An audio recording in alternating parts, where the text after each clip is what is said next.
Hello guys, welcome to our channel. आज हम class 12 का केमिस्ट्री चैप्टर नंबर 1 सॉल्यूशन का एक्सरसाइज नंबर 1.6 करने जा रहे हैं। Related the question, how many ml of 0.1 molar HCl are required to react completely with 1 gram mixture of Na2CO3 and NaHCO3 containing equimolar amount of both.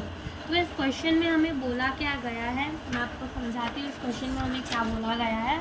तो इस question में हमें समझ लो जैसे कि अपने पास एक टेस्ट ट्यूब है और इस टेस्ट ट्यूब के अंदर 1 ग्राम हमारा क्या भरा है, मिक्सचर भरा है किसका, Na2CO3 प्लस NaHCO3 का। ठीक है, 1 ग्राम मिक्सचर अपना भरा है। ये कितना है, 1 ग्राम मिक्सचर भरा है। और हमसे पूछा है कि हाउ मैनी, अगर हम 0.1 मोलार HCl ले रहे हैं तो हमें कितना HCl डालना पड़ेगा ताकि ये कम्प्लीटली रिएक्ट हो जाए इसके साथ, यानी कि कितना ml HCl हमें डालना पड़ेगा ताकि ये कम्प्लीटली रिएक्ट हो जाए इस मिक्सचर के साथ। तो ये इस क्वेश्चन में हमसे यही पूछा है। तो अपन स्टार्ट करते हैं अपना क्वेश्चन। चलिए स्टार्ट करते हैं। अब देखो हमें क्या बोला गया है, हमें क्वेश्चन में बोला है कि 1 ग्राम मिक्सचर है, यानी कि Na2CO3 और NaHCO3 दोनों को मिलाकर 1 ग्राम है। Okay, got it. अगर हम अपने Na2CO3 को मान लेते हैं x ग्राम, तो क्या हम अपने NaHCO3 को मान सकते हैं 1 माइनस x ग्राम? मान सकते हैं, यस।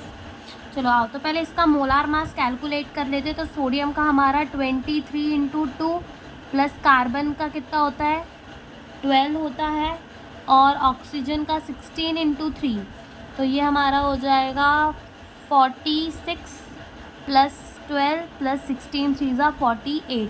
और इन सबको जब हम प्लस करेंगे तो हमारा आंसर आ जाएगा 106।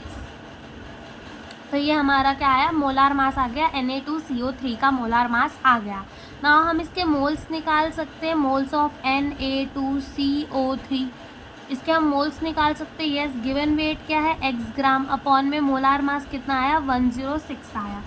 ऐसे यहाँ पे हम इसका भी मोलार मास निकाल लेते हैं। सोडियम का कितना होगा, 23, हाइड्रोजन का 1, कार्बन का 12 और ऑक्सीजन का अगेन 16 इंटू 3। फिर इन दोनों को प्लस करके 24 प्लस 12 और 16 3 सा कितना हो जाएगा, 48। और ये हमारा कितना आ जाएगा, ये हमारा आ जाएगा 84। तो ये हमारा मोलार मास आ गया किसका, NaHCO3 का। तो अगर हम मोल्स देखें NaHCO3 के, तो इसके कितने मोल्स हमारे आ जाएंगे, 1 माइनस x अपॉन में 84। तो ये हमारे मोल्स आ जाएंगे। अब क्वेश्चन में अगर आप देखो, आप क्वेश्चन देखो अपनी बुक में, तो क्वेश्चन में हमें लिखा है containing equimolar amount of both. इसका मतलब जो हमारा मोल है Na2CO3 का और हमारा जो मोल है NaHCO3 का, दोनों के मोल कैसे हैं, सेम है, इक्विमोलार हमें बोला है। तो हम दोनों को इक्वेट कर देते हैं। तो x अपॉन में 106 is equals to 1 minus x upon में कितना, 84। तो अब यहाँ से 84 को ऊपर लेके जाते हैं तो ये क्या हो जाएगा, 84x हो जाएगा, और ये कितना हो जाएगा, 106 माइनस 106x के बराबर हो जाएगा। इधर से 106 को यहाँ लेकर आते हैं और ये क्या हो जाएगा अपना, ये हो जाएगा 84x, और इसको यहाँ भेजा, प्लस हो जाएगा 106x। फिर यहाँ से 106 इज इक्वल्स टू, इन दोनों को प्लस कर देंगे और x क्या चला जाएगा, कॉमन। देखो ऐसे 84 प्लस 106 आ गया और x क्या चला गया, कॉमन चला गया। अब यहाँ से 106 इज इक्वल्स टू, ये कितना आ जाएगा, इन दोनों को प्लस करेंगे तो हमारा आ जाएगा 190x आ जाएगा। तो यहाँ से x कितना आ जाएगा, यहाँ से अपना x आ जाएगा 106 डिवाइडेड बाय 190, और x हमारा आ जाएगा 0.5578 के बराबर हमारा x आ जाएगा। अब हमें x की वैल्यू मिल गई तो हम दोनों के मोल्स निकाल सकते हैं। तो चलो आओ मोल्स निकाल लेते हैं, दोनों के मोल्स निकालते। तो मोल्स निकाल रहे हैं किसके, Na2CO3 के। तो इसके मोल्स कितने थे, x, यानी कि 0.5578 डिवाइड बाय कितना, 106। तो इसके जो हमारे मोल्स आ जाएंगे, इसको हम डिवाइड करेंगे तो इसके जो हमारे मोल्स आ जाएंगे वो कितने आ जाएंगे, वो आ जाएंगे 0.00526 के बराबर। और यहाँ पे हम किसके मोल्स निकाल लेते हैं, अपने NaHCO3 के मोल। इसके मोल कितने हैं, 1 माइनस x अपॉन में 84। तो 1 माइनस x कितना है, 0.78 अपॉन में कितना 84, तो जो इसके मोल्स है वो हमारे आ जाएंगे 0.00526, दोनों के बराबर मोल ही आ रहे हैं। अब इस क्वेश्चन को सॉल्व करने के लिए आपको एक रिएक्शन पता होनी चाहिए, एक या दो रिएक्शन पता होनी चाहिए। तो वो रिएक्शन ये है कि जब अपना Na2CO3 ओके रिएक्ट करता है HCl के साथ, तो वो हमें क्या देता है, वो हमें देता है NaCl plus H2O plus CO2 देता है। ओके और इसको हम बैलेंस करेंगे तो यहाँ 2 लग जाएगा, ठीक है। और ऐसे ही अगर अपना NaHCO3 रिएक्ट करता है HCl के साथ, तो हमें क्या देता है, NaCl देता है, H2O देता है और क्या देता है, CO2 देता है। दोनों के प्रोडक्ट सेम ही है, बट अगर हमारा 1 मोल Na2CO3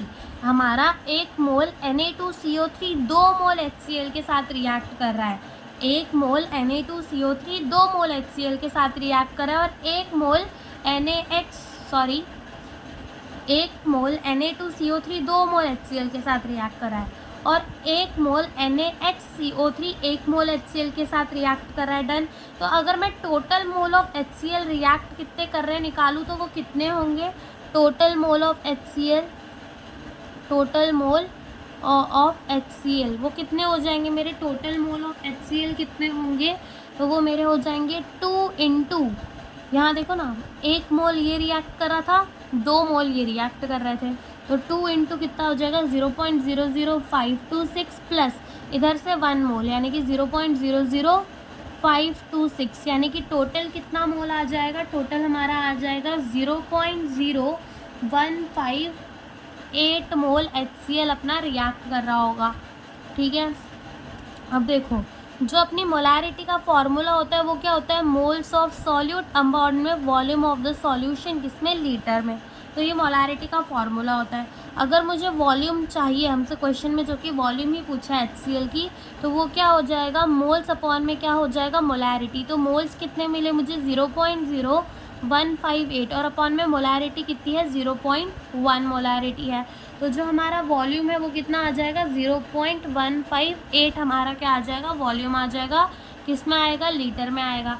लेकिन क्वेश्चन में हमें किस में पूछा है, ml में पूछा है। तो अगर इसको लीटर में से ml में लेके जाना है तो क्या करेंगे, इसको मल्टीप्लाई बाय क्या कर देंगे, 1000 कर देंगे।